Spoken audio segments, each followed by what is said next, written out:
Hello everyone. SOL ने fifth semester के examination form release कर दिए हैं। उम्मीद पहले ये थी कि फोर्थ सेमेस्टर के सभी कोर्सेज के रिजल्ट आ जाएंगे, उसके बाद एग्जामिनेशन फॉर्म रिलीज़ किए जाएंगे। लेकिन अभी BA honours political science fourth semester का रिजल्ट नहीं आया, उसके पहले ही एग्जामिनेशन फॉर्म रिलीज़ कर दिए हैं। तो ऑब्वियसली जो fourth BA honours political science के स्टूडेंट्स हैं उनके एग्जामिनेशन फॉर्म अभी रिलीज़ नहीं किए गए हैं। इसके अलावा जो बाकी चारों कोर्सेज है, BA programme, BCom, BCom honours और बीए ऑनर्स इंग्लिश, इन चारों के जो एग्जामिनेशन फॉर्म है वो रिलीज़ कर दिए हैं। दोबारा से मैं रिपीट कर दूं, अभी बीए ऑनर्स पॉलिटिकल साइंस का रिजल्ट नहीं आया है, इसलिए उनका अभी एग्जामिनेशन फॉर्म भी रिलीज़ नहीं किया गया है। बाकी जो चारों कोर्सेज है उनके एग्जामिनेशन फॉर्म रिलीज़ कर दिए हैं फिफ्थ सेमेस्टर के, तो आप लोग अपने फॉर्म फिल कर सकते हैं। इसके अलावा फॉर्म की लास्ट डेट अभी रिलीज़ नहीं की गई है, तो आप चाहें तो एक दो दिन रुक के भी फॉर्म फिल करें, हो सकता है अभी वेबसाइट में कुछ एरर हो। फॉर्म आपको फिल कहाँ से करना है? आपको आ जाना है एसओएल की वेबसाइट पे sol.du.ac.in, और यहाँ पे आप जाएंगे कॉन्टिन्यूटी वेबसाइट पे। कॉन्टिन्यूटी वेबसाइट पे जाते ही आपको पहले की तरह अपना जो स्टूडेंट डैशबोर्ड है उसमें आपको लॉगिन करना है। ये आप देख सकते हैं, आप अपना एसएल का रोल नंबर और बारकोड यहाँ पे फिल करेंगे और अपने स्टूडेंट डैशबोर्ड में लॉगिन कर लेंगे। जैसे ही आप अपने स्टूडेंट डैशबोर्ड में लॉगिन करेंगे, वहाँ पे आपको सबसे नीचे स्क्रॉल डाउन करना है, तो आपको यहाँ पे ये लिंक मिल जाएगा, online examination form for semester 3 semester 5 UG. अब यहाँ पे आपको एक बात ध्यान रखनी है, हो सकता है कुछ स्टूडेंट्स के स्टूडेंट डैशबोर्ड में ये लिंक अभी ना आ रहा हो, तो आपको वेट करना है। अभी जस्ट फॉर्म रिलीज ही हुए हैं, तो हो सकता है कुछ टाइम यहाँ पे लगे। एक दो दिन में अगर आपको फॉर्म का लिंक नहीं भी आता तो भी आपको कोई घबराने की जरूरत नहीं है, आपका फॉर्म का लिंक आ जाएगा। अभी के लिए कोई भी लास्ट डेट नहीं है, तो आराम से आप एक दिन वेट करके अपना फॉर्म फिल कर सकते हैं। इस लिंक पे आप जैसे ही जाएंगे, इस लिंक पे जाते ही आपके सामने दोबारा इस तरह से वेलकम करके एक स्क्रीन आ जाएगी। इसमें आपको दोबारा अपना एसओएल का रोल नंबर फिल करना है और अपना बारकोड फिल करना है।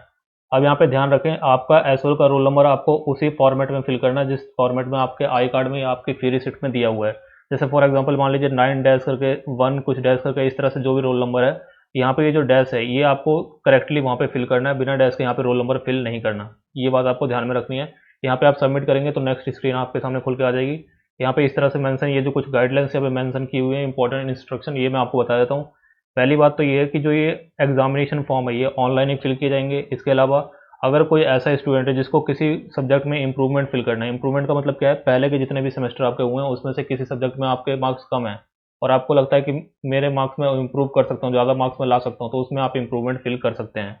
इंप्रूवमेंट की फ़ी कितनी होगी? तो मिनिमम फ़ी यहाँ पे है इंप्रूवमेंट की 400, यानी कि 4 सब्जेक्ट तक अगर आप ऐड करते हैं तो आपके 400 रुपये लगेंगे। अगर उसके अलावा और कोई 4 से ज़्यादा सब्जेक्ट्स आप ऐड करते हैं तो 100 रुपीज़ ईच आप वहाँ पे ऐड करते जाएंगे। इसके अलावा एक्स स्टूडेंट्स के लिए जो यहाँ पे रजिस्ट्रेशन फ़ीस है वो 500 रुपये है। ठीक है, तो ये आपको ध्यान रखना है। एक्स स्टूडेंट का मतलब जिनके 3 ईयर खत्म हो चुके हैं और उनके फिर अभी भी कोई उनका सब्जेक्ट रह रहा है, तो उसके एग्ज़ाम देने के लिए उनको 500 रुपये देने पड़ेंगे।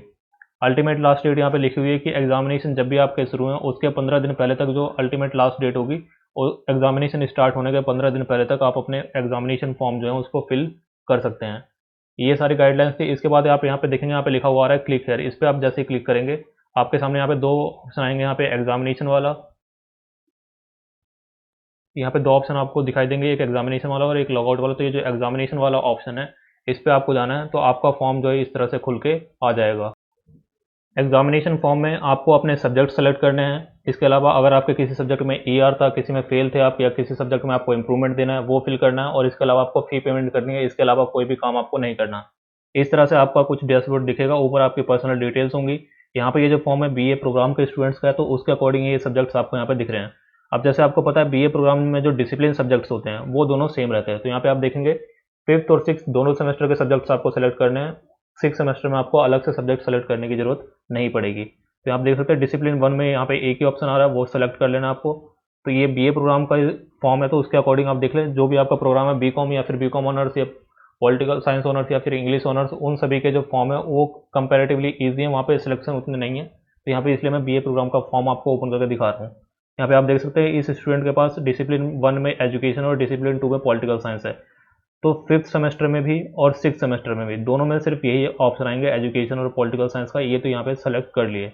अब फिफ्थ सेमेस्टर के पेपर वन की बात करें तो यहाँ पे एक सब्जेक्ट आएगा आपका स्किल एनहांसमेंट कोर्स का। यहाँ पे 5 ऑप्शन दिए हुए हैं, इनमें से कोई भी आप सेलेक्ट कर सकते हैं, कोई यहाँ पे दिक्कत नहीं है। फॉर एग्जाम्पल मैं यहाँ पे मान लीजिए पॉलिटिकल साइंस में योर लॉज योर राइट्स वाले जो सब्जेक्ट है ये चूज़ कर लेता हूँ। अब जो सेकंड सब्जेक्ट यहाँ पे चूज़ करना है वो जनरिक इलेक्टिव का है। यहाँ पे आपको ध्यान रखना है कि जनरिक इलेक्टिव में आपको वही सब्जेक्ट चूज़ करना है जो आपका डिसिप्लिन सब्जेक्ट नहीं है। जैसे डिसिप्लिन में इस स्टूडेंट के पास एजुकेशन और पॉलिटिकल साइंस है, तो जेनरिक इलेक्टिव में यहाँ पे पॉलिटिकल साइंस और एजुकेशन वाला जो सब्जेक्ट है वो इनको सेलेक्ट नहीं करना, ठीक है। अब बहुत सारे स्टूडेंट बोलेंगे यहाँ पे ऑप्शन तो आ रहा है, तो ऑप्शन आएगा लेकिन आपको वो सिलेक्ट नहीं करना। जो आपका डिसिप्लिन सब्जेक्ट है उसके अलावा जो आपके कोई भी डिसिप्लिन का सब्जेक्ट यहाँ पे चूज़ कर सकते हैं। फॉर एग्जांपल मैंने यहाँ पे मान लीजिए हिस्ट्री में यहाँ पे चूज़ कर लेता हूँ, तो ये हो गए 5th सेमेस्टर के सब्जेक्ट। अगर 6th सेमेस्टर में देखें तो यहाँ पे फिर से एक स्किल एनहांसमेंट का कोर्स आएगा, इसमें कोई भी आप चूज़ कर सकते हैं। जैसे मान लीजिए पॉलिटिकल साइंस अगर ऊपर चूज़ किया था तो नीचे भी चूज़ कर सकते हैं, कोई यहाँ पे इशू नहीं है। इसी तरह से जनरल इलेक्टिव में आपको वो सब्जेक्ट चूज़ करना है जो आपने डिसिप्लिन सब्जेक्ट्स में नहीं पढ़ा। तो यहाँ पे मैं फॉर एग्जांपल मैं हिस्ट्री चूज़ कर लेता हूँ। तो ये आपके 5th और 6th सेमेस्टर के सब्जेक्ट्स हो गए। इसके बाद आप नीचे जाएंगे तो यहाँ पे ध्यान से देख लें, यहाँ पे लिखा हुआ है carefully read the rules of improvement then take only those paper और subject in which you want to improve. अगर आपको इम्प्रूवमेंट देना है तो आपको सिर्फ रूल्स आपको पढ़ लेना, उसके बाद यहाँ पे आप टिक करेंगे। अब एक बात आपको ध्यान रखनी है, अगर किसी सब्जेक्ट में आप फेल हैं या किसी सब्जेक्ट में आप एबसेंट थे या किसी सब्जेक्ट में आपकी ईयर है, तो वहाँ पे ये जो यहाँ पे पी लिखा हुआ आ रहा है इसके आगे आपको एफ लिखा हुआ आएगा, उस सब्जेक्ट को आपको यहाँ से टिक कर लेना है, ठीक है। जिस भी सब्जेक्ट में आपका एफ लिखा हुआ है उसको टिक कर लेना है। अगर किसी सब्जेक्ट में आप पास हैं फिर भी आप उसमें इंप्रूवमेंट फिल करना चाहते हैं तो उसको आप यहाँ पे रहने दें। अगर आप फेल हैं तो यहाँ पे आपको कंपलसरी टिक करना है। अगर आप फेल नहीं है, पास हैं, तो अगर आप चाहें उसमें इंप्रूवमेंट देना तो उसको आप फिल कर सकते हैं। उसके बाद यहाँ पे आप read I have read the undertaking करके यहाँ पे सेव करेंगे और उसके बाद आगे प्रोसीड करेंगे तो आपका पेमेंट का ऑप्शन आएगा। ऑफकोर्स मैं यहाँ पे पेमेंट करके आपको नहीं दिखाऊंगा, पेमेंट आप अपने अकॉर्डिंग जो भी आप अपने डैशबोर्ड में जाएंगे वहाँ पे आप पेमेंट कर सकते हैं और इतना ही आपका एग्जामिनेशन फॉर्म में है और कुछ आपको फिल नहीं करना।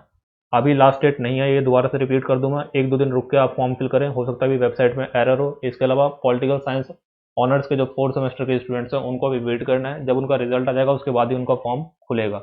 और कोई आपकी क्वेरी हो तो डेफिनेटली आप कमेंट सेक्शन में लिखें। For the time being that's the end of the video.